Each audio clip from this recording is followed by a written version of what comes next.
Wali Kota Makassar Muhammad Ramdan Pomanto berkeliling Kota Makassar untuk pamit kepada warganya. Salah satunya saat berkunjung di kerukunan warga Toraja Klasis Makassar Timur.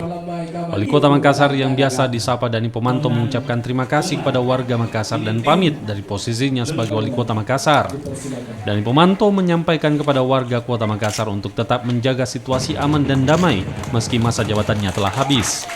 Sementara itu, untuk meneruskan program kerja Kota Makassar yang kosong selama 15 bulan, Dani Pomanto melantik 200 ASN untuk mengisi kursi yang kosong di SKPD pemerintah Kota Makassar.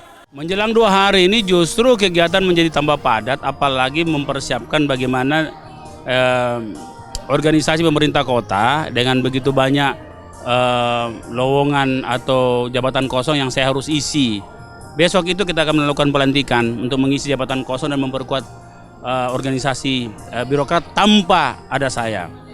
Yang kedua adalah tanggal 7 itu kami akan pleno DPR tentang masa jabatan, dan tanggal 8 adalah alih tugas.